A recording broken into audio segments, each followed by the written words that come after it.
I was 34 years old, standing in my own dining room, blowing out candles shaped like the number I'd stopped celebrating years ago, when my mother-in-law rose from her chair, tapped a spoon against her wine glass, and smiled at me like she was about to hand me a gift. "I have an announcement," Delphine Whitlock said, her voice carrying over the small gathering of relatives I'd spent all afternoon cooking for. "My son already has a new wife. A wonderful girl." I picked her myself, because Josephine here couldn't give this family what it actually needs. She raised her glass higher, smiling at me like she expected me to be grateful. "The divorce paperwork went through months ago, dear. Grant told me you'd already signed everything. There's no reason to make this uncomfortable." That single sentence told me everything I needed to know later. Delphine wasn't confessing to a crime in front of 20 witnesses. She genuinely believed there was nothing left to confess. Whatever Grant had told her, whatever paperwork he'd waved in front of her to buy himself permission, she had swallowed it completely. The room went so quiet I could hear the candle wax dripping onto the frosting. I looked at my husband, Grant. He didn't deny it. He didn't even flinch. He just stared down at his plate like a man waiting for a storm to pass over someone else's house. I set the knife down slowly. My hand wasn't shaking, which surprised me. I looked Delphine dead in the eye, and I whispered just loud enough for the table to hear. "Say that again. I want everyone to hear it clearly, because I'm going to need them as witnesses." Nobody laughed. Nobody moved. And that's when I understood. This wasn't a threat born out of anger. It was the first sentence of a plan I didn't even know I'd already started building. "My name is Josephine Prescott, Whitlock. If you counted the last name I was still legally wearing that night, though not for very much longer. And this is the story of the year my husband's family thought they'd erased me quietly. They had no idea how loud silence could get. Grant and I met the way a lot of people meet in their late 20s, at a mutual friend's engagement party, both of us bored out of our minds near the drink table, both of us making fun of the DJ's song choices. He made me laugh in a way that felt easy. He remembered small details about what I said, the name of a coworker I'd complained about once, the fact that I took my coffee with cinnamon instead of sugar, the exact date of a work deadline I'd mentioned in passing weeks earlier. It felt, in those early months, like being truly paid attention to for the first time in years. 3 years later, we got married on a beach in North Carolina with 40 guests and a sky the color of peach preserves. I remember thinking, watching him wait for me at the end of that makeshift aisle, that I'd found someone who chose me on purpose over and over, the way you're supposed to be chosen. I didn't yet understand that a person can choose you completely and still let someone else's voice grow louder than his own over time. That particular kind of erosion doesn't announce itself. It just shows up, one small concession at a time, until the person you married is still standing in front of you, but somehow answering to someone else. His mother, Delphine, didn't like me from the beginning. I told myself it was a mother-and-only-son thing, the kind of overprotectiveness you see in movies. She corrected the way I loaded her dishwasher when she visited. She asked me at Thanksgiving in front of Grant's cousins whether I'd ever considered toning things down a bit. The things being my personality, my ambition, the marketing firm I'd spent 6 years building into something I was proud of. I remember the first time I really understood what I was up against. It was our engagement dinner, and Delphine stood to give a toast. She talked for almost 5 minutes about Grant, his childhood, his achievements, the woman she'd always pictured for him. She never once said my name. When she finally raised her glass, she said, "To Grant and to whoever makes him happiest." Not to us.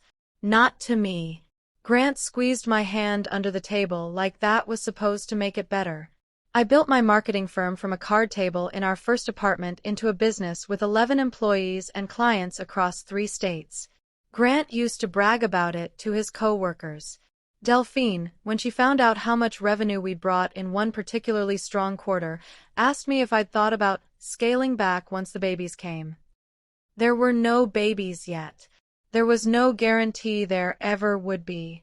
She said it anyway, like it was already decided, like my ambition was just a placeholder for the real plan she had in mind for my life.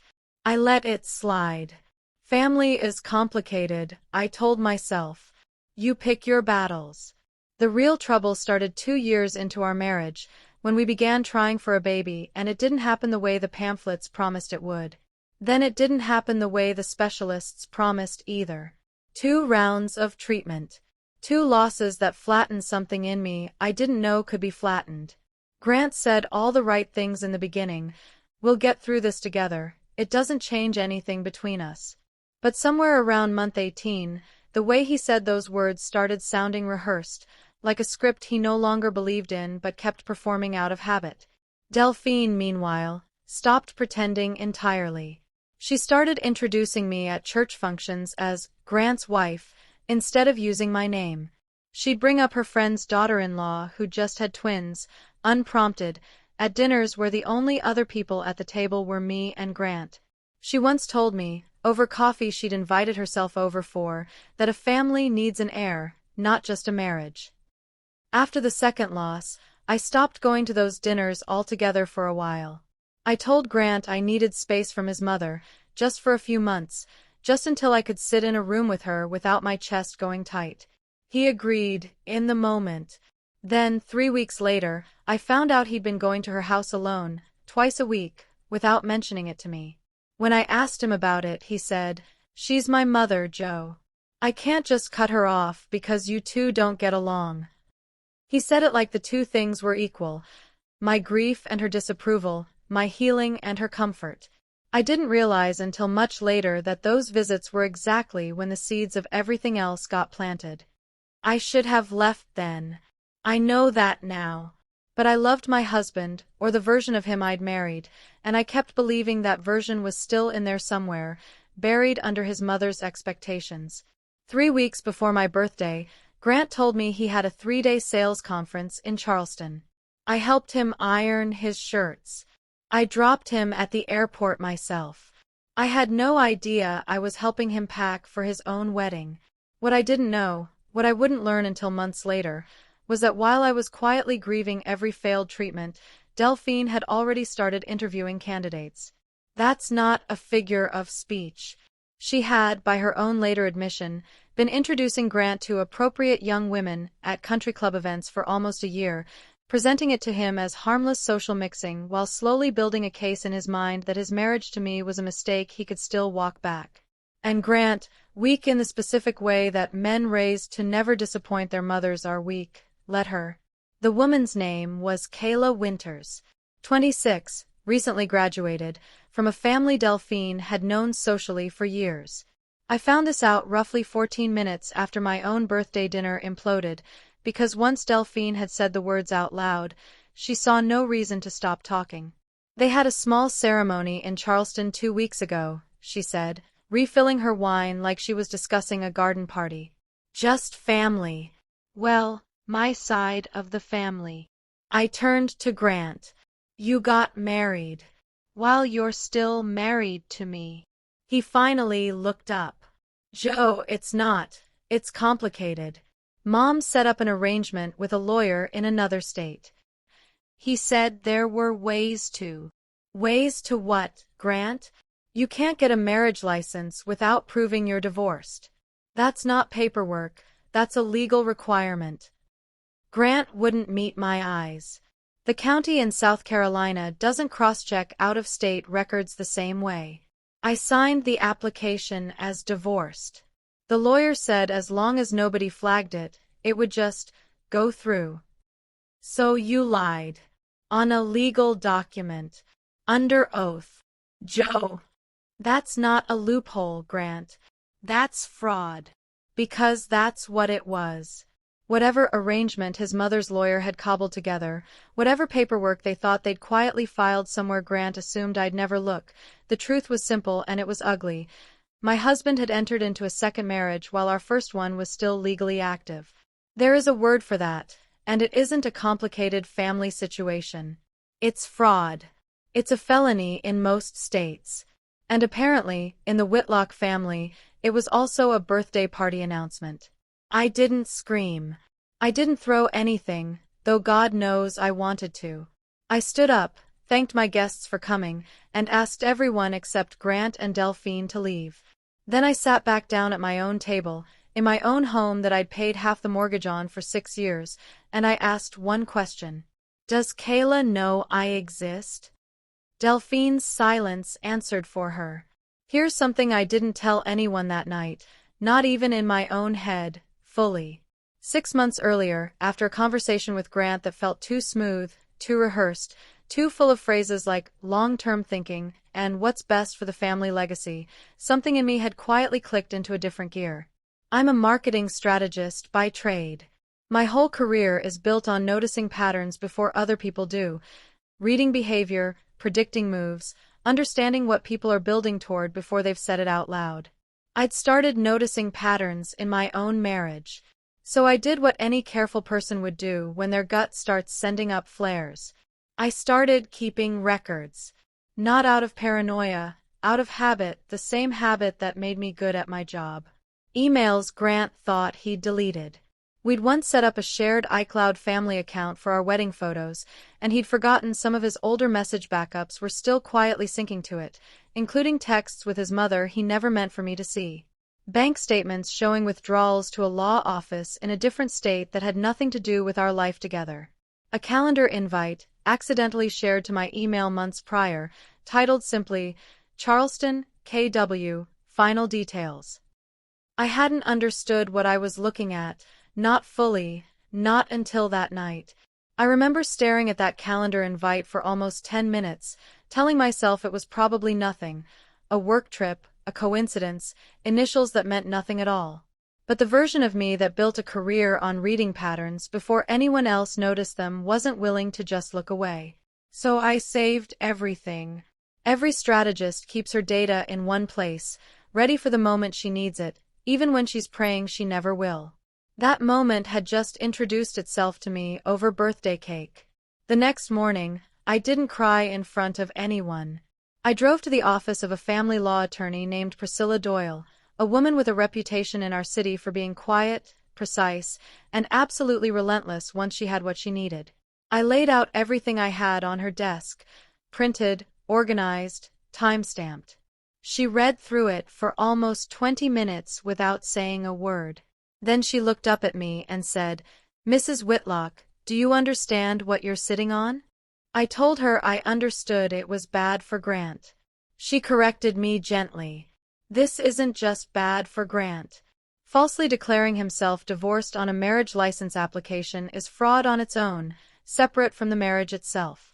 And because your marriage to him was still legally valid, that second marriage is void from the moment it happened, meaning that girl in Charleston isn't actually his wife, whether she knows it or not.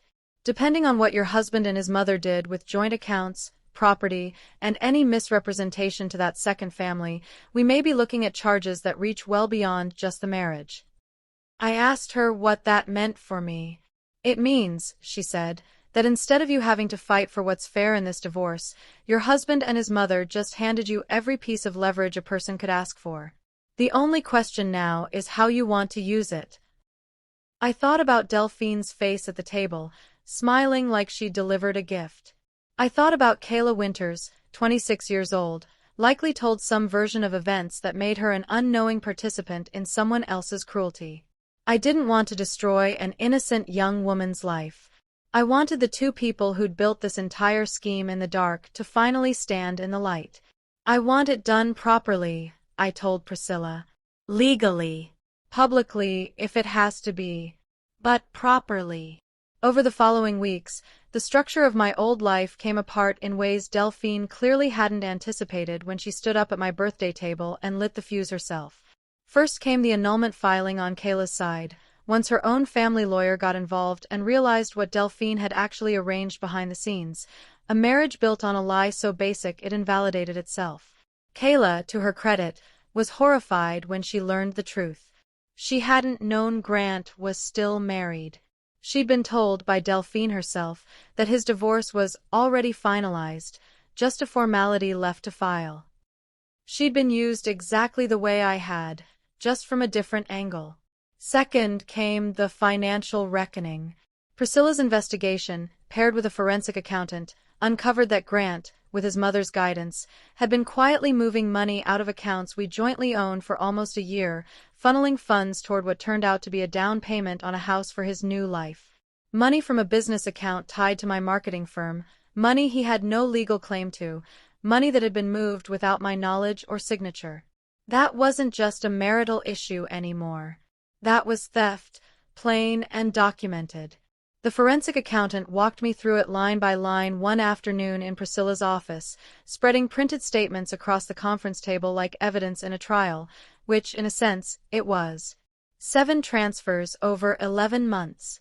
Small enough individually that I'd never noticed them in our joint statements, large enough combined to cover a down payment, closing costs, and new furniture for a house I'd never once been told existed.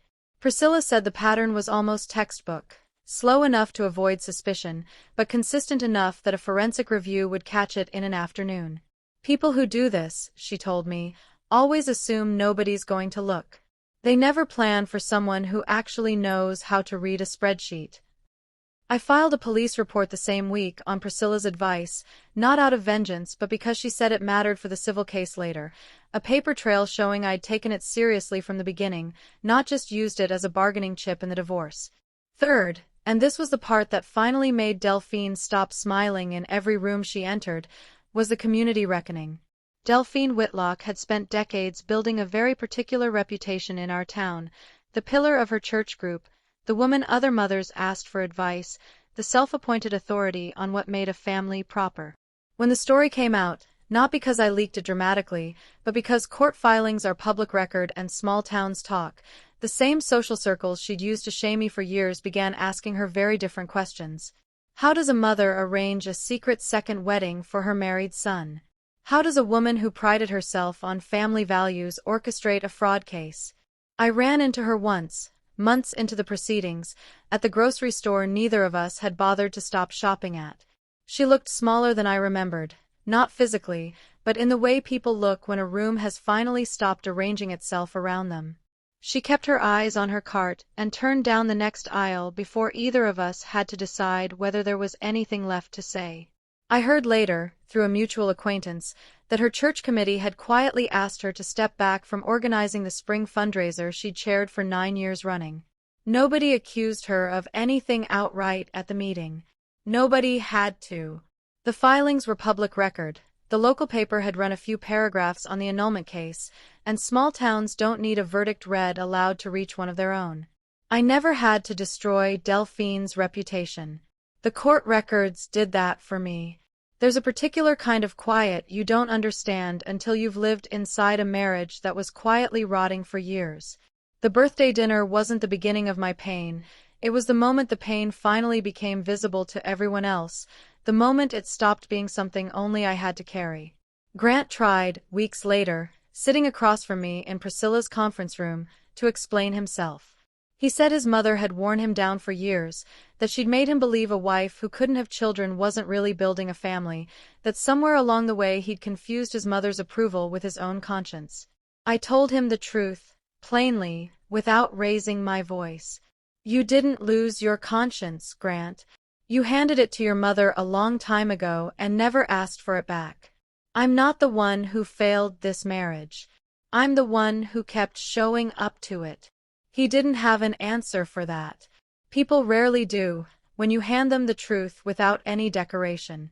He asked me, near the end of that meeting, if there was any version of this where I forgave him.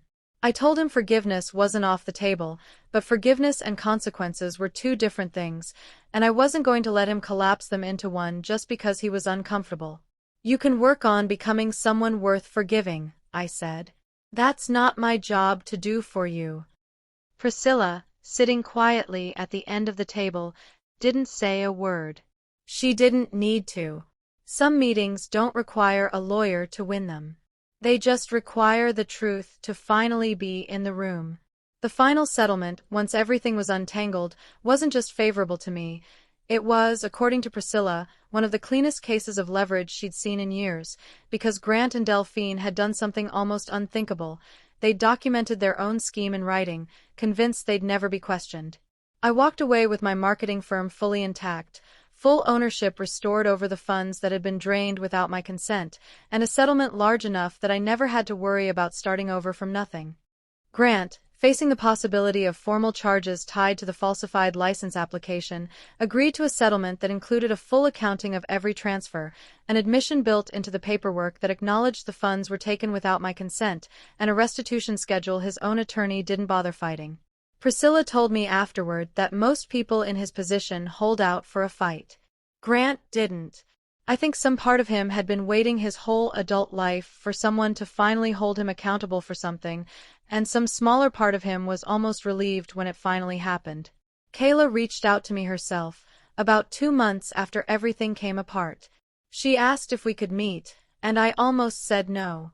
But I remembered what it felt like to be lied to by someone I trusted, and I didn't want to become the kind of person who punished another woman for a man's decisions. We met at a coffee shop neither of us had any reason to pick except that it was neutral ground.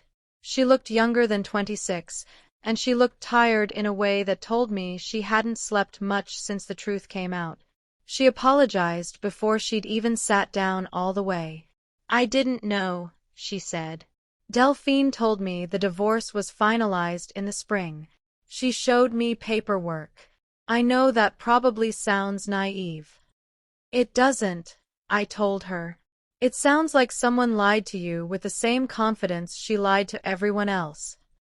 She asked me if I hated her. I told her the truth, that I didn't, that I understood exactly what it felt like to trust the wrong people's version of events. We didn't become friends after that. We didn't need to.